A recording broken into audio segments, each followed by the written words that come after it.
Call the meeting to order. The day is February 27th, 2020.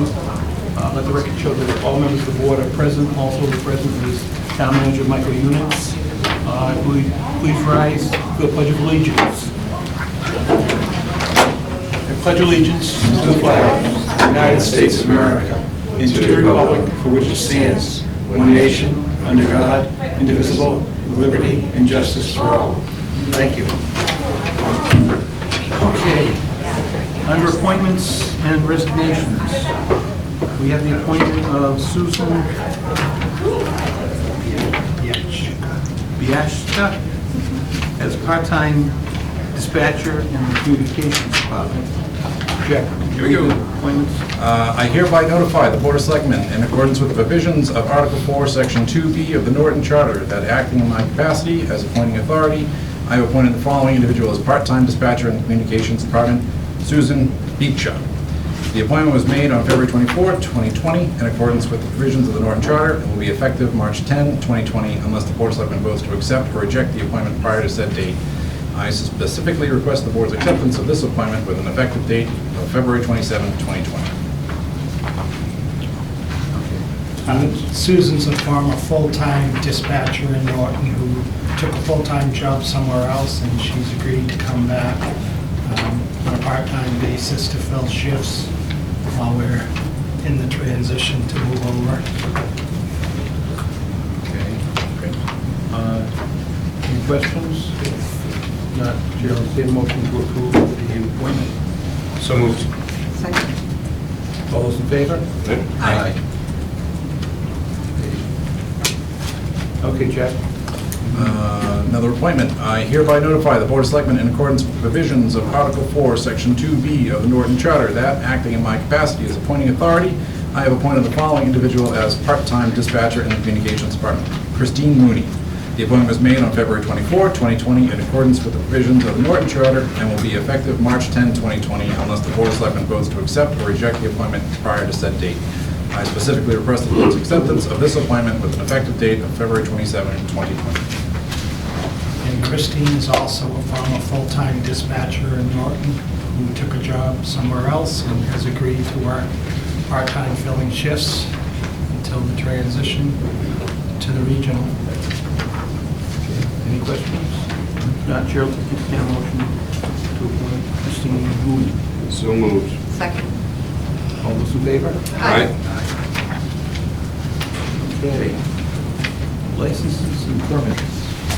We have an application for a permit by the Disabled American Veterans, Corporal William F. Reardon, Chapter 57, for the Get Me Not Drive from May 30th to the 31st, 2020. Their second choice is June 6th and 7th, 2020. Chair will entertain a motion to approve the permit. So moved. Second. All those in favor? Aye. And we have an application for a permit by the American Legion, Post 222, for the Memorial Day Poppy Drive on May 23rd. May 23rd to the 24th, 2020, to be held at Roach Brothers at 175 Mansfield Avenue, Route 140. Chair will entertain a motion to approve the request. So moved. Second. All those in favor? Aye. Aye. Announcements.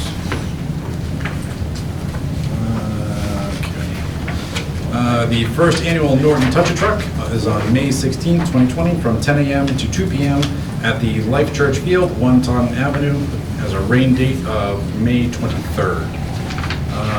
Norton Parks and Rec swim lessons start July 6th through 9th and 13th through 16th, July 20 to 23rd and 27 to 30, and August 3rd through 6th and 10 through 13.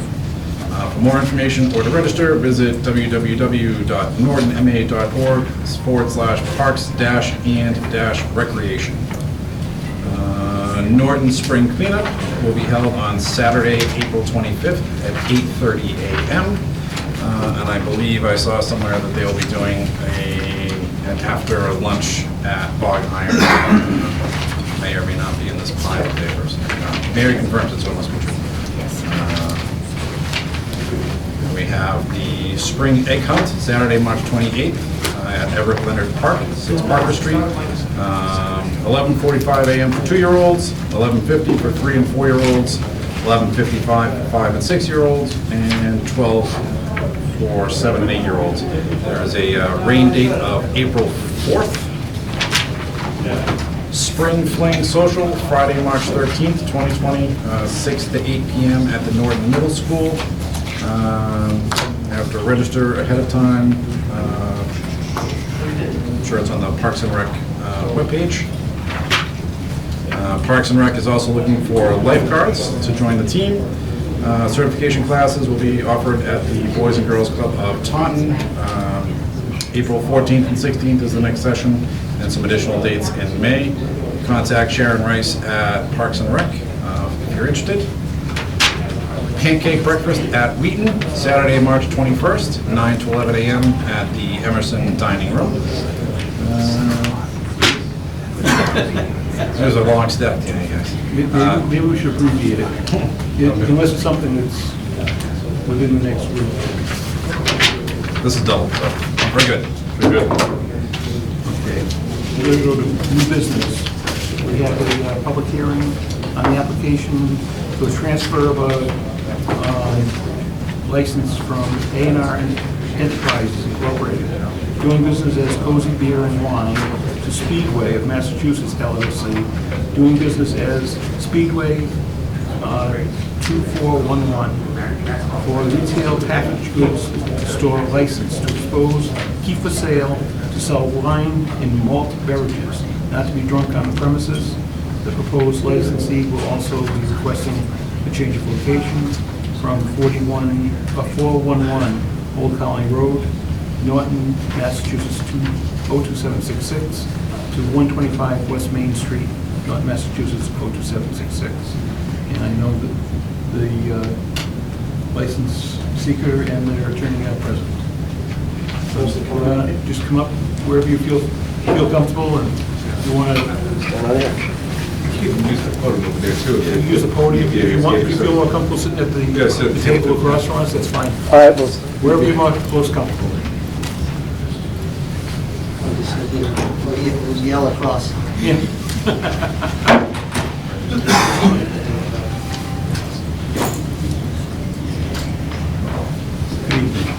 Good evening. Hello, everyone. I'm Andrew Upton. I'm the attorney for the applicant, Speedway. With me is Nick Lorenzana. He's the district manager of Speedway. He's in charge of 15 speedways in this area. And also with us is Celine Tavares, who is the general manager of the Speedway and the proposed manager of record for the liquor license. As you know, we're applying to purchase a beer and wine license for this location. And typically the board will review two legal parts of the application. The first is the character and fitness of the applicant. So we want to tell you that the Speedway is a national, regional, and local high-quality operator. They've proven their fitness as a licensee through their stewardship of licensed stores in Hyannis, Orleans, and North Reading, all of whom have sold alcoholic beverages for many years. Both the regional manager and the proposed manager of record have excellent records of compliance with age-restricted products like laundry and tobacco. Speedway is known for its community participation and local hiring practices. They're a frequent supporter of local and state organizations, including the Jimmy Fund. Nationally, Speedway has over 2,700 liquor licenses and has a comprehensive written operations manual, as well as a 13-page training program for every hire that includes a written test. Celine has some copies. Take a look at those. We also employ a third-party mystery shopping service, which comes in once or twice a month and with a underage decoy who tries to buy age-restricted products. This location has never failed the mystery shopping test. Speedway also uses modern point-of-service identification on the cash register. We have a policy covering anyone who looks under 40 years old for age-restricted products.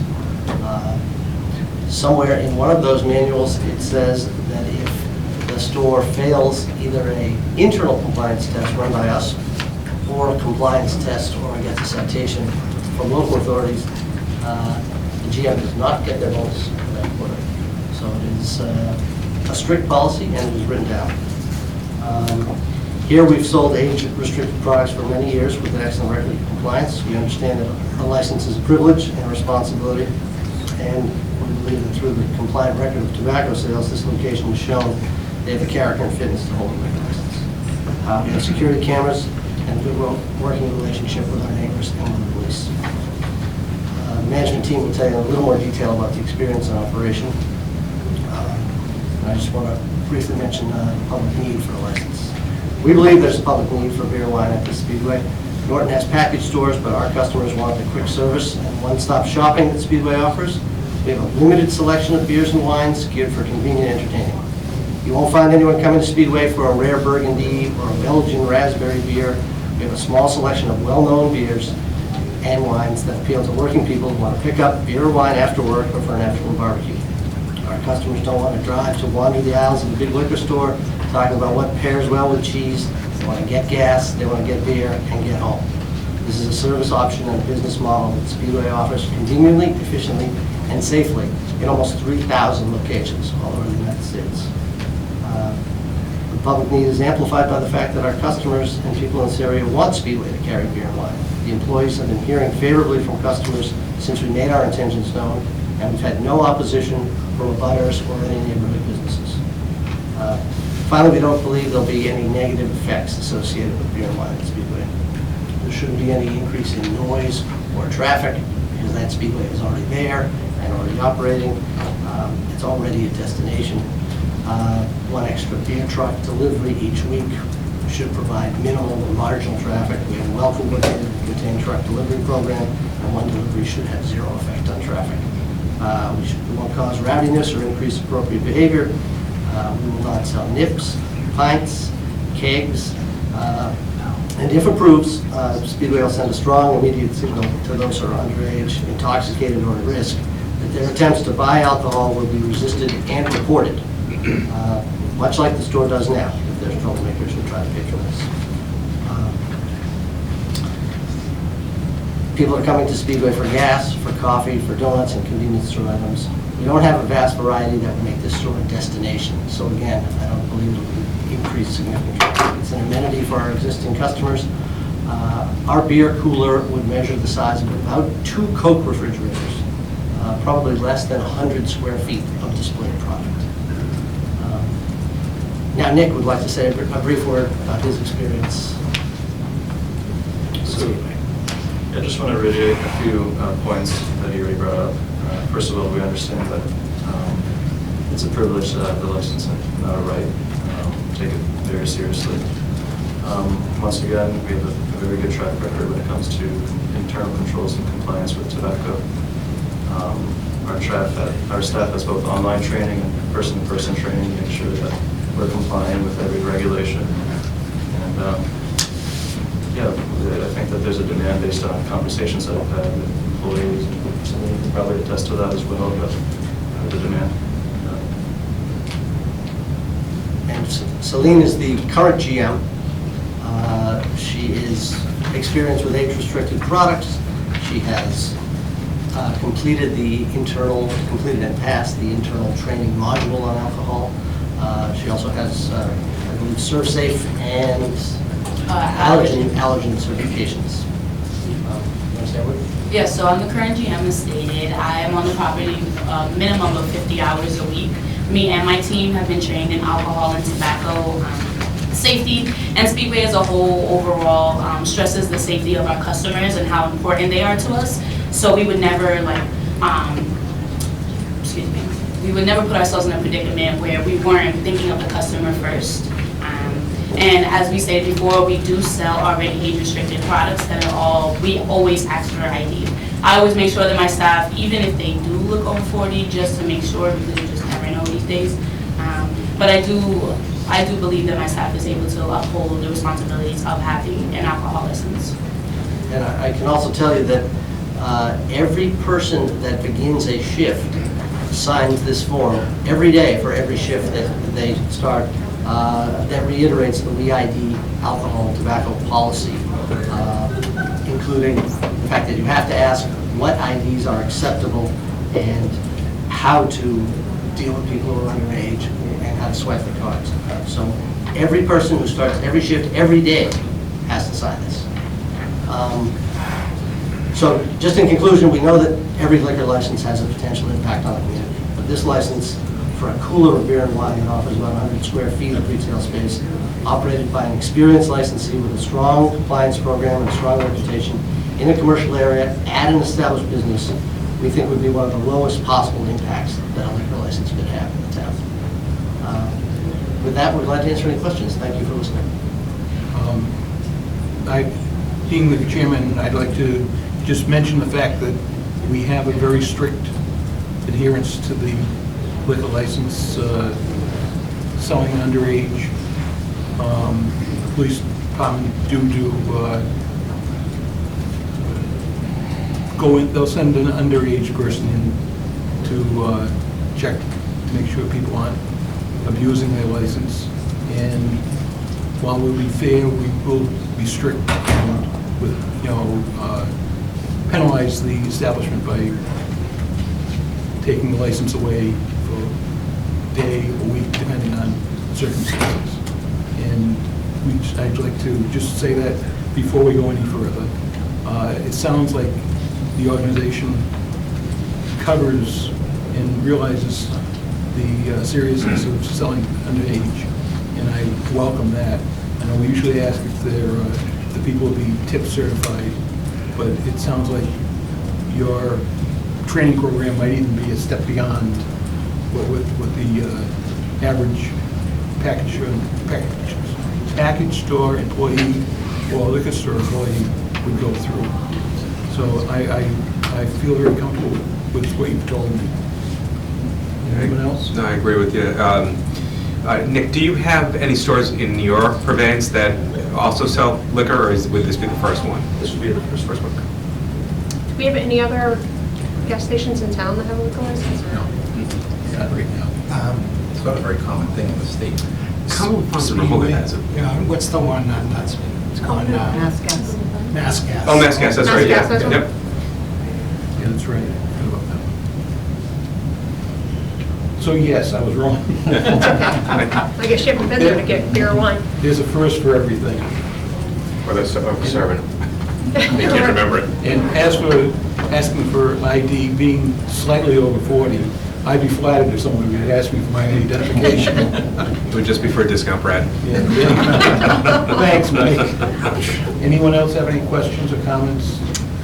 Just one, what are the hours that the beer and wine would be available at the store? That's a good question. 8 a.m. to 11 p.m. Okay. And obviously the store is open 24 hours, but these coolers would lock at 11 and unlock at 7:59. So someone at 2 in the morning wouldn't be able to buy it. Okay. Does that include Sundays as well? Yeah.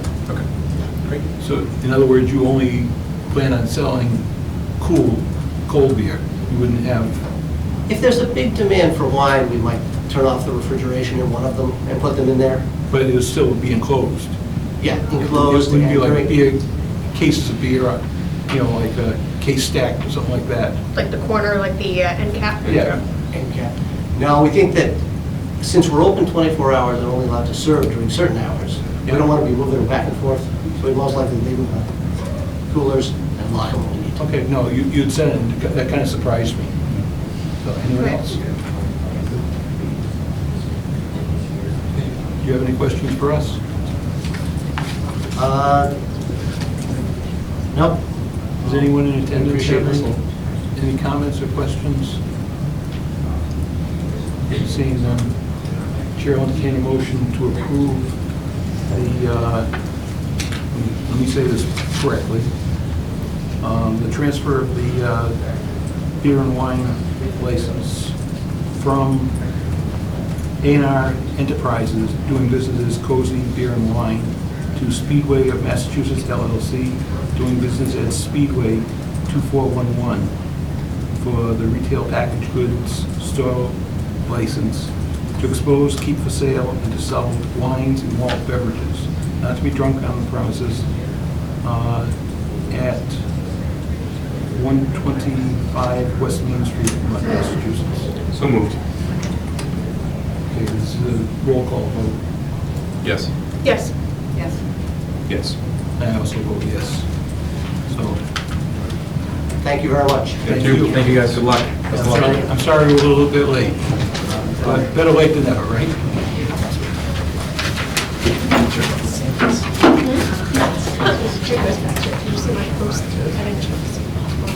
So the motion was the change to transfer and move to that.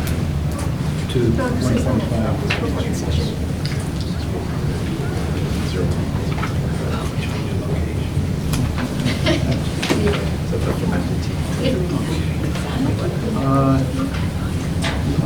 Discussion on the 40B Reservoir Apartments, 253 West Mansfield Avenue. This is the second 40B that we received on Mansfield Avenue. This is at 253 Mansfield Avenue. Tomorrow is the site walk, if anyone is around and is interested. Mass Housing will be doing a site walk to determine whether the location is suitable. And they also asked that any comments regarding this site be sent to them by March 12th. What are the suitability criteria? I don't know what they go by. I would imagine the size and the location where it is. And this is the one where, like Salberto's? Yes. Yes. So, and taking the commercial Fit. property.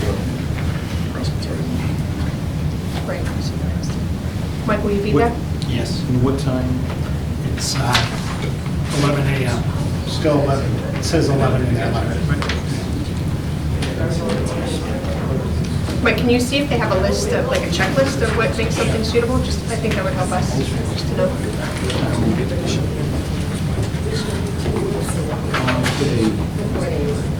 I'll vote to accept revised grant to Massachusetts Department of Conservation and Recreation.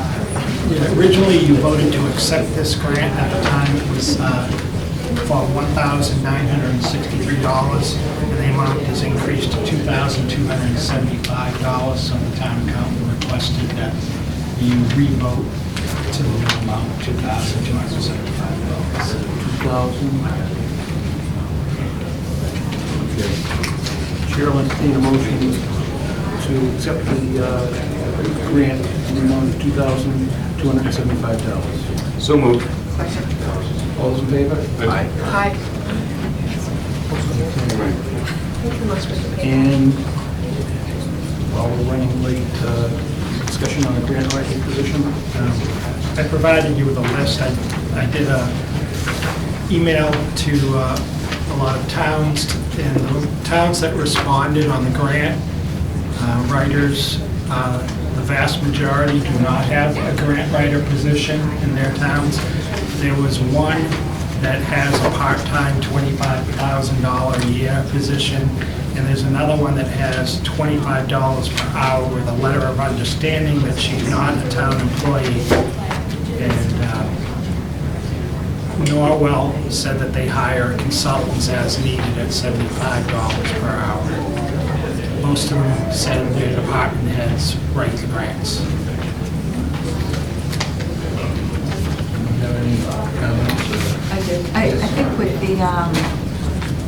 the opportunities that are out there for us to get grant money are numerous, and I think that we're asking a lot of the department heads to take it on themselves. And I think that this is a position that will more than pay for itself and add money into our budget. And I just think that even if you start out on a part-time basis, this is something that we should look into as a position. Well, one, I don't think there are that many grants out there that we're not able to get. You know, the department heads are good at getting the grants that are available. I could see putting money in a line item to hire consultants as needed. If the department head's writing a grant and they may need a consultant to help them with the grant, then because it's a specialized trade. There's only so many people out there that are qualified to do it. And that might be worthwhile. So in other words, instead of specifically having somebody do it, have the town,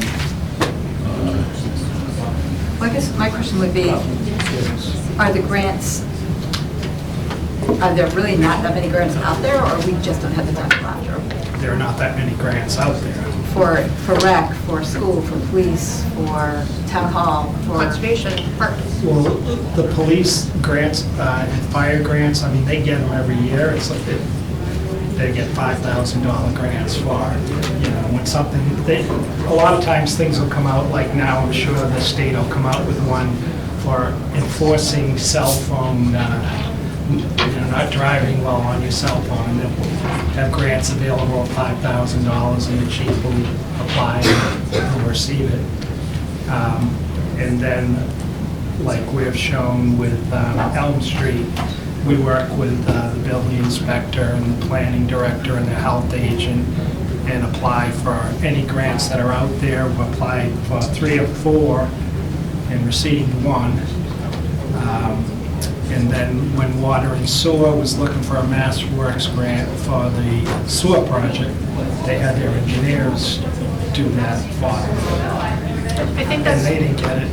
but- I think that's the point, Mike, is to have a central person to do all that, so that all the department heads or departments don't have to carry that task themselves, because everybody is stretched. But as I said, the chances of you getting money to justify that aren't that great. Our towns would all have a grant writer.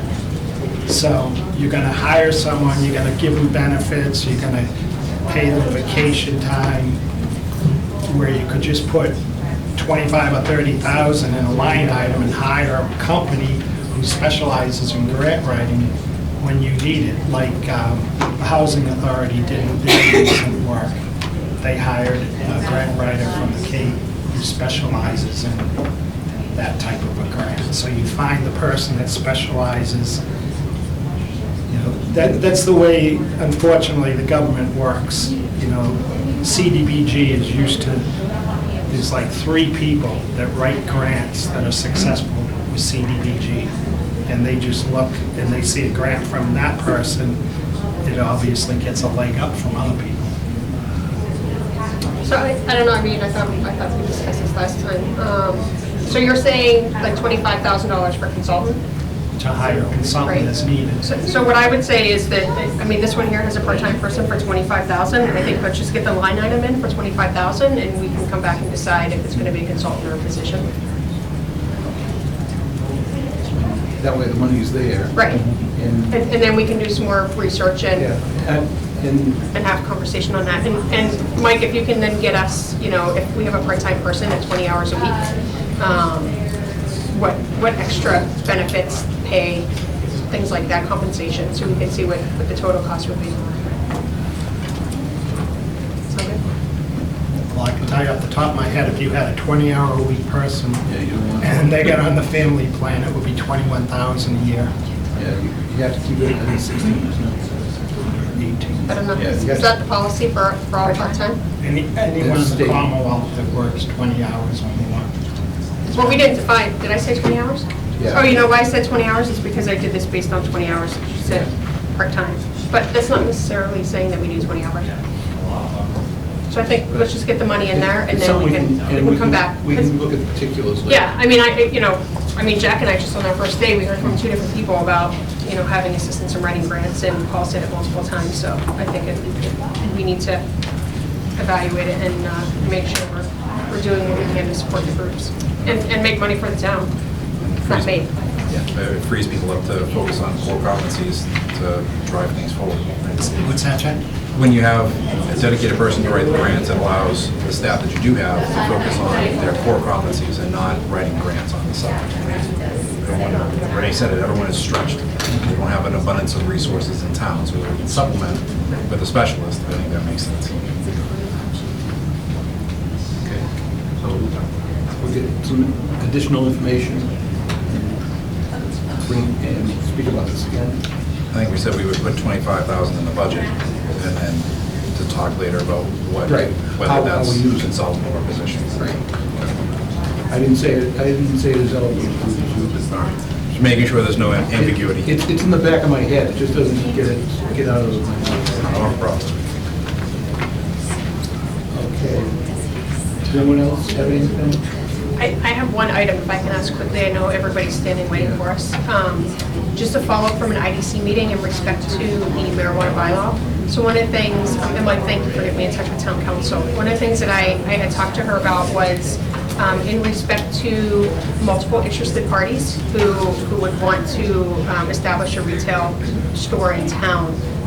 The fact that we are going to propose the bylaw with a limited amount of licenses, she suggested that we also create an application process and essentially a policy, right, for the board to open up the acceptance of applications, have a review process, et cetera. The IDC is willing to take this task on and then bring that policy to the board for modification and approval. I just wanted to make sure that everybody was comfortable with that and we move forward.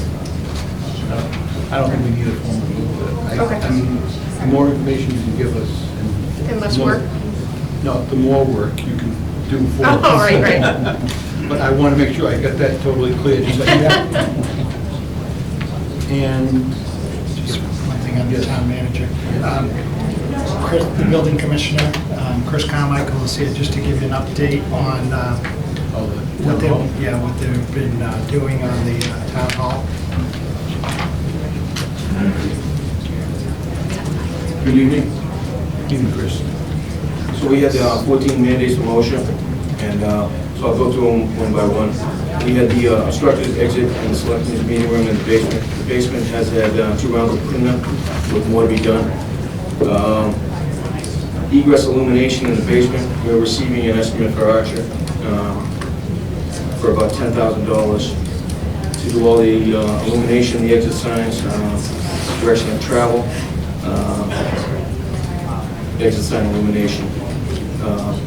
And then that's going to include 3 floors of the town hall, basement, first and second. So that includes items number 3, 4, and 6. Item 5 was a sign estimate for labeling all the doors and the egress corridors. That's going to be a sign estimate for about $500.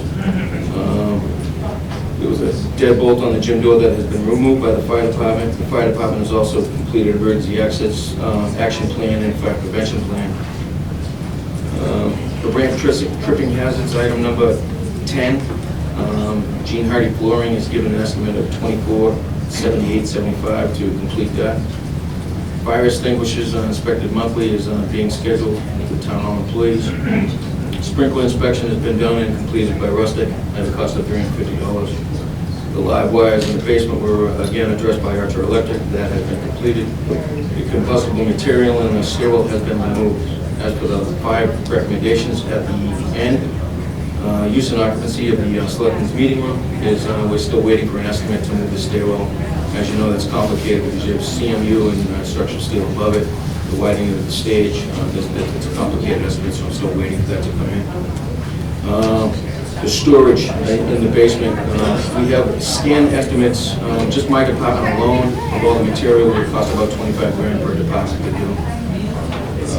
Roof repairs, the rooftop unit is going to cost about $16,500 to replace the RTU that has just depleted on the old side of the building, and then the roof would cost about $50,000 to complete that as well, because the strip, the coping, reflection, and the curving. The abandoned receptacles on the floor, again, that's part of the Archer estimate, and the written procedures for hazards has been completed by the fire department. So that completes all 14 and then the 5 mandates.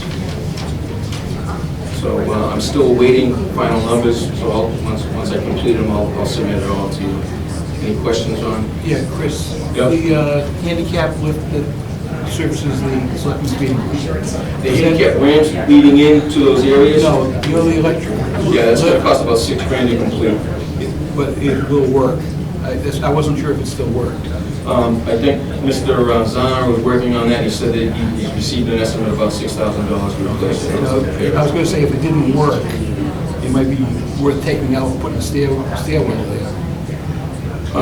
Just for Yeah, but you still need handicap accessibility, so. I realize that, I'm just, Yeah, you could do that, but then they'd be exiting through an office.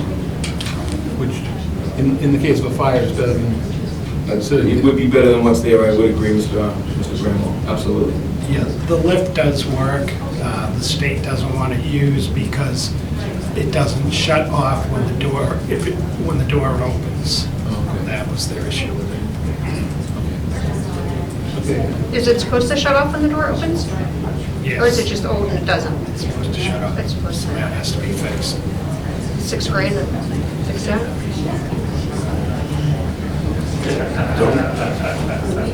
Any questions? I do, I have a lot on this. Who's responsible for the upkeep of the building? Is it you, Chris? Is it Mike? Like where Mr. does? Zana does the facilities. Okay. Because a lot of the stuff, I know like roof and rooftop unit and all that stuff, that's bigger items, but a lot of that stuff in that report is pure good practices and good housekeeping. And reading through that and seeing those findings, like really made me mad to see the condition that the building was in with locked exit doors and live wires dangling down and combustible materials underneath the stairs. Like that's embarrassing. And I know we've talked about how the selectmen's meeting room is not set up. If there was ever a fire, it's a bad situation. But everywhere else in that building was not far behind. And it just blows me away that things were that bad in there for stuff that does not cost money. It does not cost money to not put a chair underneath the stairwell. It does not cost money to not have a deadbolt on a door. It does not cost money to print out a piece of paper on the thing that says not an exit. The illuminated exit signs, yep, that you need to run electrical on that. But so much of that stuff is just walking around and fixing it. So, Mike, what is our plan to make sure we do not go back that? Because that's, you can see I'm shaking. I'm really upset by this. We will keep an eye on that, but a lot of that you have to figure it has to do with when they came. Because we used to store stuff under that stairwell. There's a cage down there, and the fire department said you can't store any stuff, so that all was cleared out. So I don't know what was under that stairwell the day they were there. Okay. But There's a couple chairs. I know the stairwell said all been cleared out. Okay. Sprinkler system that hasn't been inspected since 2016.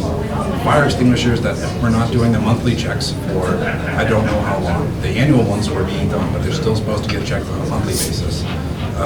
Signage, illuminated exit sign. We are the body that mandates these requirements for the other residences and businesses in town, and we're not even following our own procedures. Like, that's just really not good. We have illuminated exit signs, but they're not proper. The way they're put in, they're supposed to face out this way, not that way. So if they're illuminated, why is it gonna cost $10,000 to replace them? I'd have to Just be able to, here's the wiring and pop a new one in. Buy those at work, they're about $120. I'd have to look at his proposal. I mean, did the report make you mad when you saw that? Of course it did. Okay. And what obviously makes me more upset is that we're gonna be putting money into a building that hopefully we're gonna be out of soon. But there's still an obligation to keep up with that building. Regardless of what happens with the town hall, that's 3 years away before we move in there. We still have to provide a safe environment for the employees and people that go into town hall on a daily basis. And that includes not having a roof leaking and ceiling tiles falling down their heads. So, like, we need to make sure that that is a priority for the people that are there. Like full stop. There can't be any compromise on that. And I would just want to kind of double that up with, if that's our approach with the senior center right now, that we think it's going to get replaced and we're not doing upkeep, get somebody in there and let's do the upkeep. I mean, to me, this is negligence. Like, this is stuff that should not have been discovered by an outside authority.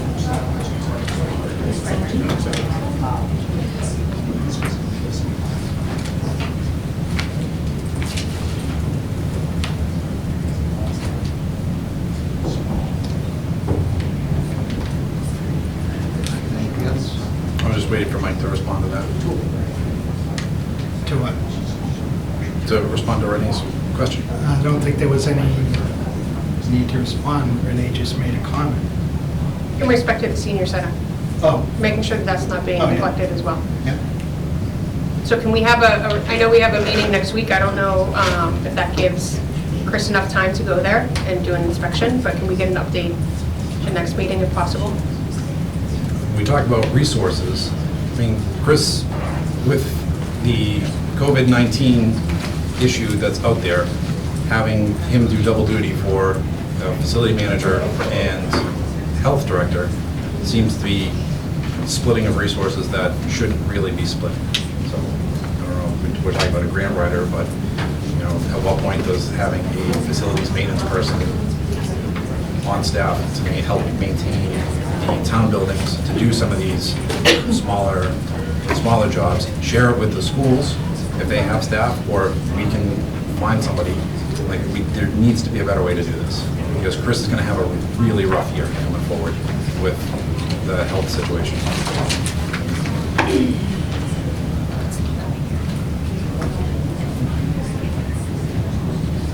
Any thoughts on facility position? Everything, Jack, comes down to money, unfortunately.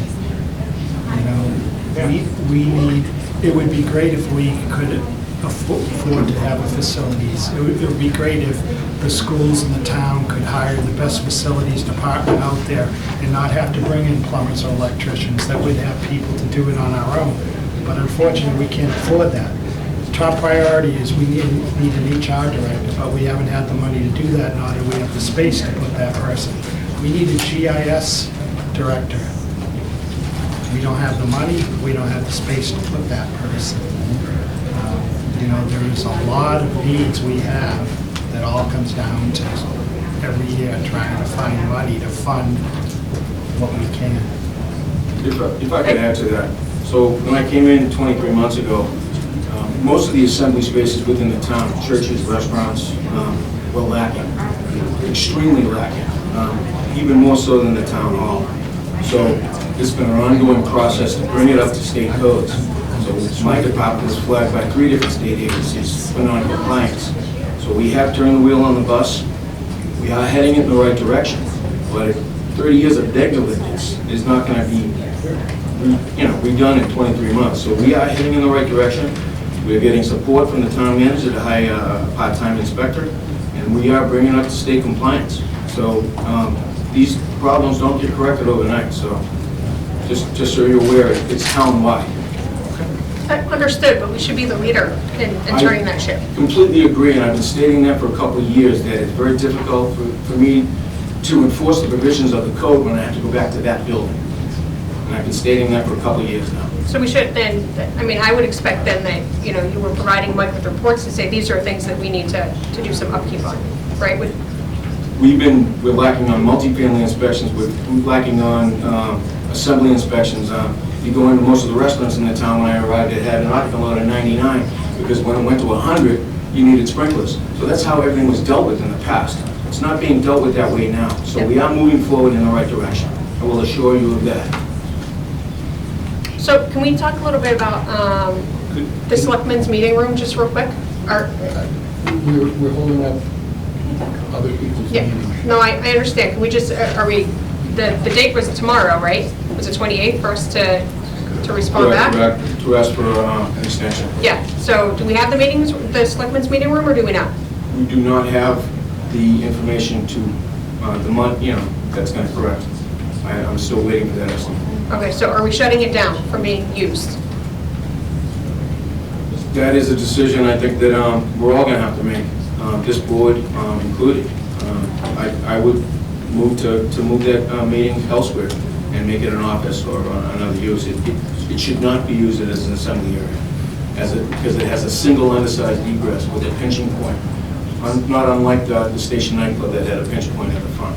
So Okay. no, it should not be used. So to hear That you would say be my that, recommendation. to hear you say that, that room should be offline, because we can't be holding others to a standard that we don't hold ourselves to. The selectmen's meeting room in the town hall?